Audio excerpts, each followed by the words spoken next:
Grand Prix, and that skyline was certainly good. There's a young man waiting with some fluid dropping out the rear end of his car. Which is a bit of a worry because this is the Formula One speed competition, and we've got Allan Moffat in the BMW 318. That's the road car, or the family car at least. Larry Perkins in the V8 and Marc Gene in the Formula One car, but it looks like the temperamental Formula Ones are going to cause us a bit of trouble again, Jackie. Well, Marc Gene is the test driver for the Williams team. They're the guys coming around there to have a look and see what's going on. Do you think we could get one of the cars out of the garage just for a bit of a run round? Yeah, I would have thought you and I could have whipped a lot, don't you think? Well, look, they're trying to restart the car here, get things happening. And moments ago, before the drivers climbed into the cars, Tim Sheridan caught up with the three combatants. Well, here they are, the three contestants in this most intriguing contest. And Allan Moffat, I've seen you in more powerful cars than the Little Bimmer. Can you possibly squeeze any more out of it than you did yesterday for that great victory? Only if I cut a couple of more corners, but I think he's awake up to that. So what do you do? Are you looking in your rear view, or are you out on the road ahead? I promised myself I wouldn't worry about it until I got onto the straight, but I'm watching all the way around. It's quite stupid, really. OK, Larry Perkins, you're in the middle of the food chain, and then yesterday you drove like a man being chased like a tiger. And what about today? I'm going to drive the same. I'm man-possessed today, and I have to beat this young fella here, and obviously my fine feathered friend here. OK, rumour is you've had a word with the handicapper. Well, I ran a very good standing lap yesterday, and my lap's staying the same, and the others have had a small shuffle, and we want an even closer finish. OK, Marc Gene, it's obviously one victory each to the minnows of the equation. Is it time to restore the honour of the Formula One category? Certainly, you know, everybody in Formula One tells me that, you know, that Formula One honour is down on me.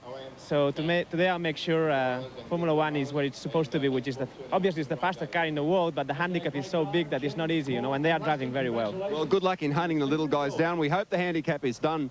The handicappers have done their job. It's lucky for you guys it's not wait for age, eh? Tomorrow's the Melbourne Cup, though. We'll get it right then. Good luck, guys. Well, it's 1-1 at the moment, Jackie. Well, there we go. We've got the Williams out and going. Marc Gene there. Who do you think will win this time? Well, the Formula One cars should win it, but of course the handicap is the big issue. I don't know what the handicap is per se, whether it's on time or whether it's on space around the racetrack. Clearly about the same thing. He's warming the tyres up a little bit at this time. Gene tests a great deal nowadays. Williams have been testing a lot with Michelin because they're using the new Michelin this year. So Gene's done more miles in a Formula One car than most people.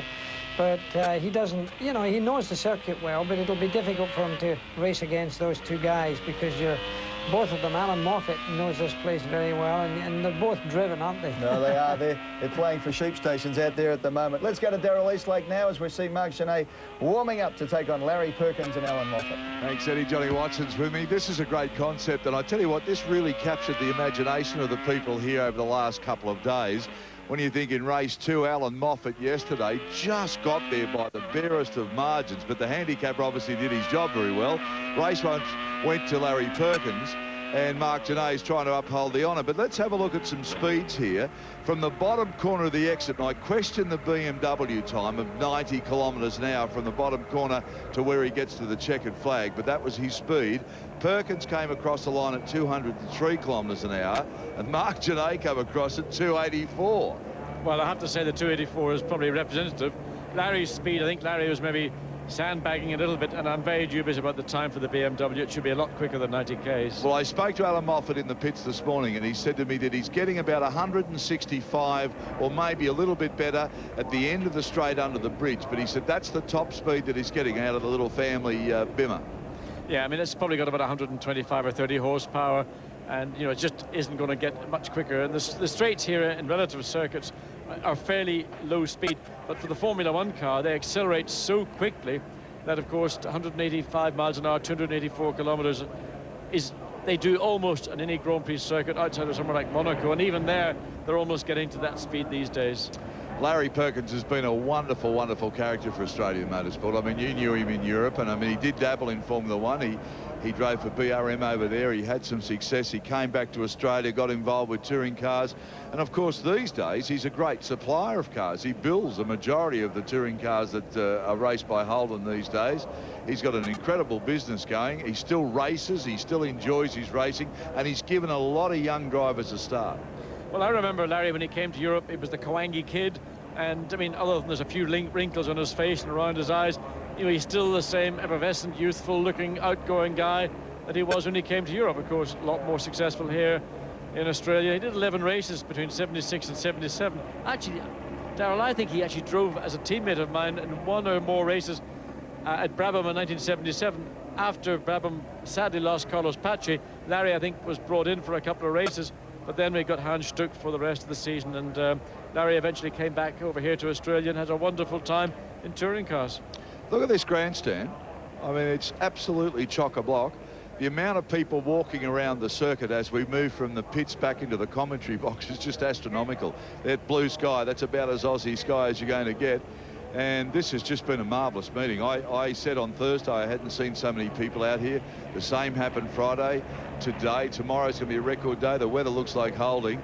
And I think events like this are great for the public because they give people an idea of the difference of speed, handicap the correct way between a family car, an out-and-out race touring car, and a Formula One car. Well, I think people, when they watch motor racing on TV, be it touring cars, Formula One, whatever, they can't relate it to what they drive on the road. They may have a car that looks like a Holden Commodore there, but this race car and the standard production car are miles apart. But actually, way back in the middle or early 80s, one of my sponsors took a Formula One car, a Porsche 928 and a Ford Sierra, and it was James Hunt on the Sierra, Nicky Lauda, the Formula One car, and the Porsche. And we tried to create it's very, very difficult, and to handicap, as Jackie was saying, to work out the relative handicaps between the three vehicles to ensure that they all come across the line at about the same time is extremely difficult. Well, he's done a good job because there hasn't been much in it.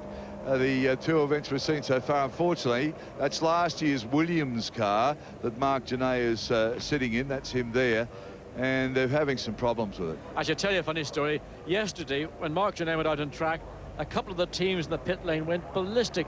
They went screaming down to Charlie Whiting, the clerk of the course, to say, "Why is this car out in the circuit? This is unreasonable. We should be allowed out." They were told, "Don't worry, guys. It's last year's car, last year's engine." They went away happy. Shows you how bright some of these team managers are. They didn't think about the tyres. Of course, Michelin on the BMW, they got a little momentary insight into what the circuit would be like, not far away from the time of qualifying. So Allan Moffat's away now in the little BMW 318i. 51-second start he gets. Allan Moffat, this guy was a great racer here. He had a very famous car. It was a red Mustang sponsored by Coca-Cola.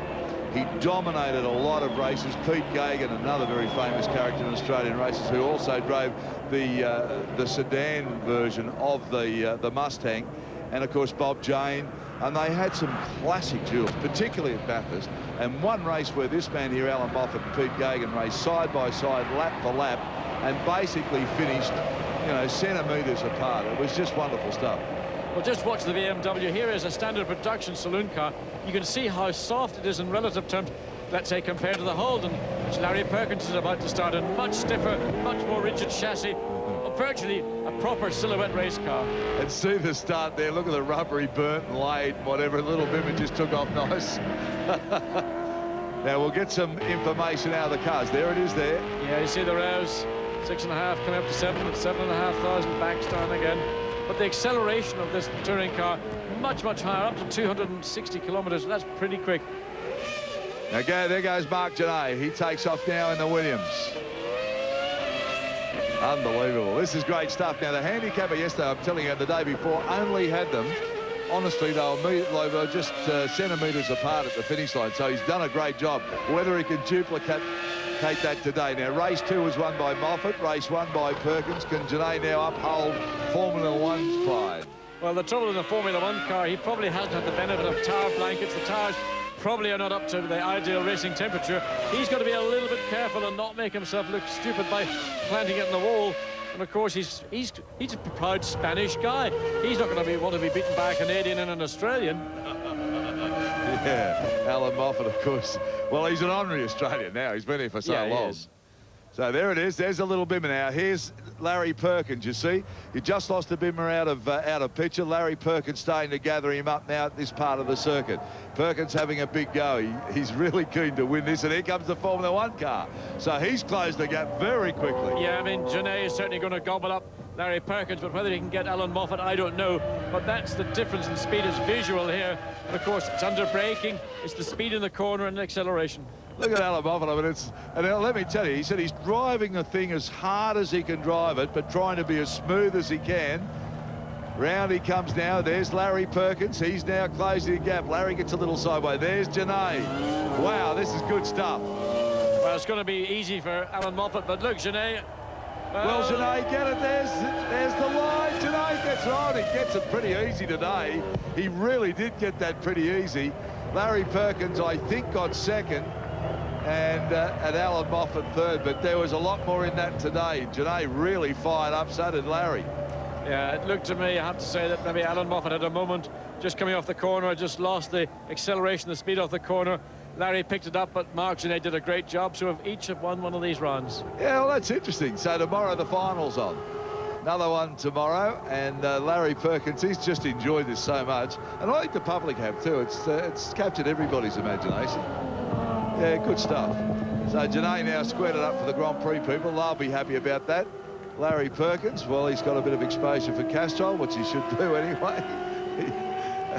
And he enjoyed. You know, one of the great things about Larry Perkins is that he'll take part in anything like this. Now, here's some replays. Yeah, now, as you see, there's the difference. And look at the acceleration. Look how quickly he's catching up to the 318 BMW. Goes across the line, 280 clicks under the start-finish on the bridge here.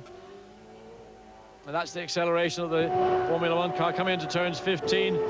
The gap, you'd think impossible. That just illustrates how powerful Formula One BMW engine, even last year's BMW engine. Look at the way it pulls out and passes. Something like 760 or 80 horsepower against, what, 550 or 600 with the V8s and 140 or so with the 318 BMW. That is pretty amazing when you saw that. I mean, when you consider how much grunt that Castrol Commodore's got, the way that he went past him was just unbelievable. Well, if you wanted an example of why weight matters, the Formula One car gives you 600 Ks, including the driver, and a lot more horsepower. And that's literally what Formula One technology is all about. The maximum you can do pretty much within very strict regulations. Get the weight down, get the power up, the ultimate racing machines. Here we go again now. Watch this. Larry's having a go out of that corner, let me tell you, and watch him go past. Yeah, Larry had it all sideways, but just once you get in a straight line, the Formula One car's got all the horsepower, all the traction, all the downforce, just easy, easy. Well, I think that was enjoyable. I enjoyed that. I think it's a great idea. Well, I think I've been involved in these, Darryl, and I've enjoyed doing them and seeing them again. I mean, it is a lot of fun. All right, well, there they go. It's been good. We'll be back with more of that tomorrow. We'll take a break now and be back shortly.